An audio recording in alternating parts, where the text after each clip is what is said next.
प्यारे देशवासियों, नमस्कार। प्रधानमंत्री महोदय ने 100 करोड़ वैक्सीनेशन का जश्न मनाया है, देश को संबोधित भी किया है।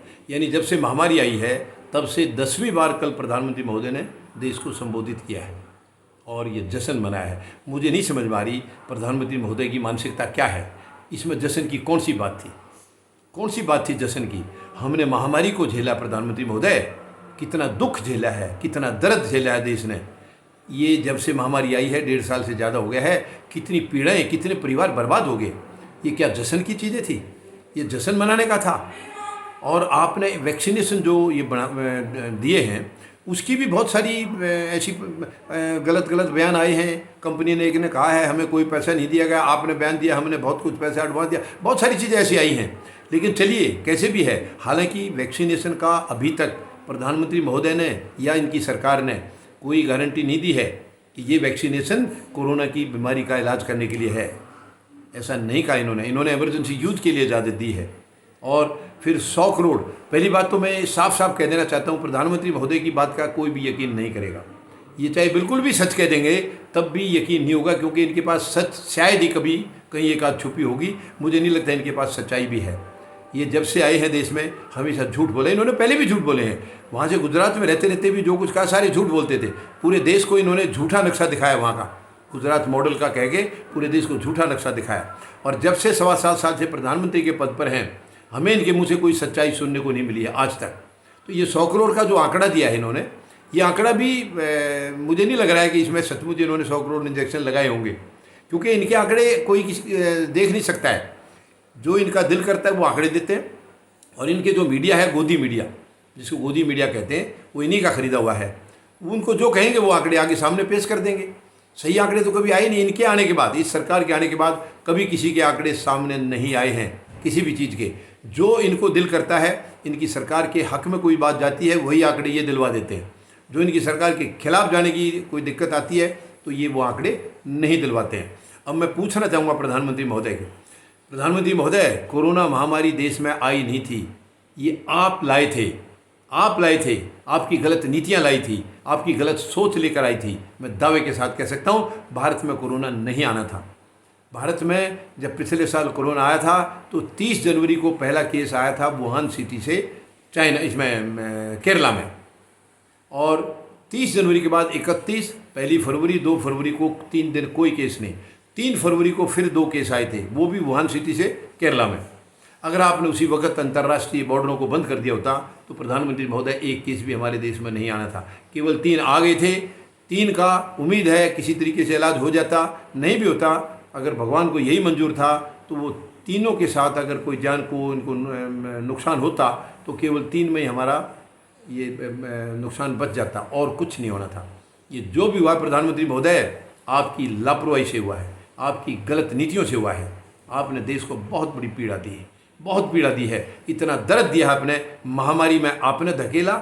और उसके बाद जो लॉकडाउन लगाया है वो कोई भी बुद्धिमान व्यक्ति उसको इस तरीके से लागू नहीं करेगा, कोई भी समझदार इंसान लागू नहीं करेगा। आप तो प्रधानमंत्री हैं देश के, नॉर्मल इंसान भी कोई इतनी बड़ी लापरवाही नहीं करेगा। आपके पास कोई तैयारी नहीं थी लॉकडाउन की, आपने पूरे देश को धकेल दिया। खास करके हमारे जो भाई बहन बच्चे जो बाहर काम कर रहे थे, अपने राज्यों से बाहर जा कर के दूसरे राज्यों में काम कर रहे थे, उनके लिए आपने कितनी बड़ी मुसीबत खड़ी की है। आपने उसके लिए पश्चाताप किया प्रधानमंत्री महोदय? आप जश्न बनाने के लिए आ गए हैं, क्या उसके लिए पश्चाताप किया आपने? क्या आपको पता है कितने लोगों की जान ले ली आपने तुरंत मतलब 24 तारीख को रात को 8 बजे आप भाषण दे रहे हैं देश को, और 12 बजे से आप लॉकडाउन लगा रहे हैं। सब कुछ आपने बंद कर दिया, किसी के काम करने की जगह नहीं है, कुछ नहीं है। क्या खाएंगे वो लोग? मैं प्रधानमंत्री महोदय, आधा देश ऐसा है, सुबह काम करने जाएंगे, सुबह मजदूरी करने जाएंगे, शाम तक 400-500 रुपये कुछ बना के लाएंगे तो घर में चूल्हा जलेगा, वरना नहीं। क्या आपने उनके बारे में सोचा कि वो कहाँ काम करेंगे, किधर जाएंगे मजदूरी करने? सब कुछ तो बंद हो गया, तो वो क्या खाएंगे? आपने सोचा? एक बार भी नहीं सोचा प्रधानमंत्री महोदय। तो इस देश को महामारी में धकेलने वाले आप हैं, लॉकडाउन में धकेलने वाले आप हैं। गलत तरीके से आपने कोई तैयारी नहीं की। आप जिस दिन आपने 19 मार्च को देश को संबोधित किया और आपने कहा था 22 मार्च का एक दिन का जनता कर्फ्यू लगेगा, आप उस दिन भी देश को बता सकते थे कि शायद इससे काम नहीं चलेगा, हमें कड़े फैसले लेने होंगे, और अगर आप अपने घर जाना चाहते हैं तो 4-5 दिन में आप अपने घर चले जाएं। तो पूरी जनता 4-5 दिन में, पूरा देश अपना इधर से उधर होकर के अपने घरों में पहुंच जाता। प्रधानमंत्री महोदय, आपके पास बुद्धि नहीं थी तो आप सलाह ले लेते किसी से। अगर आपके अंदर समझ नहीं थी, क्योंकि मुझे लग रहा है आपके अंदर समझ होती तो आप लागू करते, समझ अगर होती तो आप उस समझ का काम उसको इस्तेमाल करते। जब आपने नहीं किया, इसका मतलब समझ नहीं थी आपके अंदर। तो आपकी कैबिनेट में किसी के पास समझ होगी, किसी और से पूछ लेते, विपक्ष वालों से पूछ लेते, वो आपको सलाह देते कि कैसे करना है। लेकिन आपको तो शर्म आई, विपक्ष से कैसे पूछेंगे, आप तो तानाशाह हैं। बहुत गलत तरीके से आपने देश को हैंडल किया प्रधानमंत्री महोदय। और आप जश्न मना रहे हैं आज, आप 100 करोड़ इंजेक्शन लगाने का जश्न मना रहे हैं, जो कि पता भी नहीं है 100 करोड़ लगे भी हैं या नहीं लगे हैं, उसका कोई मालूम भी नहीं, क्योंकि आपके आंकड़ों को कोई पूरा देश आज विश्वास नहीं करता है। आप हर कदम पर झूठ बोलते हैं, तो ये झूठ नहीं होगी, इसको हम कैसे मान लें? हो सकता है ये भी झूठ होगा, लेकिन अगर मान लीजिए 100 करोड़ लग भी गए तो क्या जुल्म हो गया? लग गए हैं, वैक्सीनेशन कंपनियों ने बढ़ा दी है और डॉक्टरों ने लगा दिए हैं, आपने लगाई क्या जाकर के? आप जश्न मना रहे हैं। जो लोग, कितने घर बर्बाद हो गए, उनके लिए एक शब्द नहीं आपके पास। कितने घरों को आपकी वजह से वो बर्बाद हो गए हैं, आपकी लापरवाही की वजह से, आपकी बुद्धि की कमी की वजह से वो घर बर्बाद हुए हैं। और पिछले महामारी के बाद आपने कोई प्रिकॉशन नहीं लिया, ना आपने कहीं ये गैस सिलेंडरों का कोई इंतज़ाम किया, आपने ऑक्सीजन का कोई इंतजाम नहीं किया, कोई अलग से हॉस्पिटलों का इंतजाम नहीं किया, कोई अलग से बेडों का इंतजाम नहीं किया, और दोबारा से देश को आपने धकेल दिया है। महामारी के दौर में दूसरी लहर आपकी वजह से आई है प्रधानमंत्री महोदय, और कोई काम इस दौरान में नहीं हुआ है। और दूसरी लहर कितनी खतरनाक साबित हुई है वो पूरी दुनिया को मालूम है, शायद आपको नहीं मालूम होगा, क्योंकि आपको इन चीज़ों का मालूम होने की ज़रूरत भी नहीं है। आप देश हित में है ही नहीं, आपको देशवासियों से क्या लेना देना है, क्योंकि आप तो आए ही बर्बाद करने के लिए हैं, आप तो देश को बर्बाद करने आए हैं। तो आपको किसी की जान माल का क्या क्या चिंता है? कौन मर रहा है, कौन जी रहा है, आपको क्या लेना देना है? आपके जो पार्टी के पदाधिकारी हैं, आपके मंत्री हैं या आपके उद्योग घराने, वो सही सलामत हैं, और आप केवल उन्हीं को चाहते हैं। देश को तो आप चाहते नहीं, देश को तो आप मिटा देना चाहते हैं। बहुत ही दुख की बात है, आप जश्न मना रहे हैं। प्रधानमंत्री महोदय, आपकी बुद्धि ने अभी भी आपको रोका नहीं है कि आप किस चीज़ का जश्न मना रहे हैं। आप मौतों के वहाँ क्या हालत हुई थी, शमशान घाटों में लाइन लगी थी, अर्थियाँ वहाँ ले जाने की जगह नहीं थी, 50-50, 60-60, 100-100 अर्थियाँ लाइन में लगी हैं, आप जश्न मना रहे हैं। क्या इस बर्बादी के बाद आप जश्न मना रहे हैं?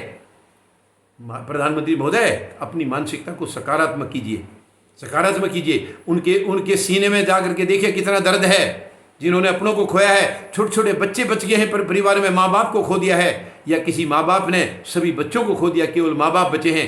क्या आप दर्द महसूस कर सकते हैं? आप क्या जानेंगे परिवार का दर्द? आप क्या जाने? आप परिवार में रहे हों तो आपको दर्द मालूम होगा। आप तो परिवार में रहे नहीं, आप जंगलों में रहे हैं, आपको क्या मालूम परिवार में क्या दर्द होता है, अपनों को खोने का क्या दर्द होता है? कभी महसूस किया? आज आप जश्न मना रहे हैं। कितनी शर्म की बात है इस देश के लिए। ऐसी मानसिकता के प्रधानमंत्री बैठे हैं जिनको मालूम ही नहीं कि जश्न किस चीज़ का मनाया जाता है, किस चीज़ का मनाया जाता है जश्न। आप लाशों के ढेर के ऊपर आप यात्रा करके आप जश्न मना रहे हैं। बहुत शर्म की बात है, बहुत दुख की बात है प्रधानमंत्री महोदय। ये देश आपके इस जश्न को भूलेगा नहीं। आप पहले से ऐसी कार्रवाई करते आ रहे थे, ये देश पहले से दर्द में था, पहले से दुखी था। आपने अब जश्न मना करके और दुखी कर दिया है, और दुखी कर दिया है। बहुत ही शर्म आ रही है, हम लोगों को शर्म आ रही है। आपको पता नहीं आई है कि नहीं आई है। अब ये देश आपके कारनामे पूरे देख चुका है और उनको आगे झेलने के लिए तैयार नहीं है। अब आपको पैकअप करके आपको वापस जाना होगा प्रधानमंत्री महोदय। ये देश आपको इससे ज़्यादा और झेल नहीं सकता, क्योंकि इससे ज़्यादा दर्द हम बर्दाश्त नहीं कर सकते हैं। आप तैयार रहिए, ये देश आपको बेदखल करने के लिए बिल्कुल तैयार खड़ा है। धन्यवाद। जय जवान, जय किसान, जय हिंद।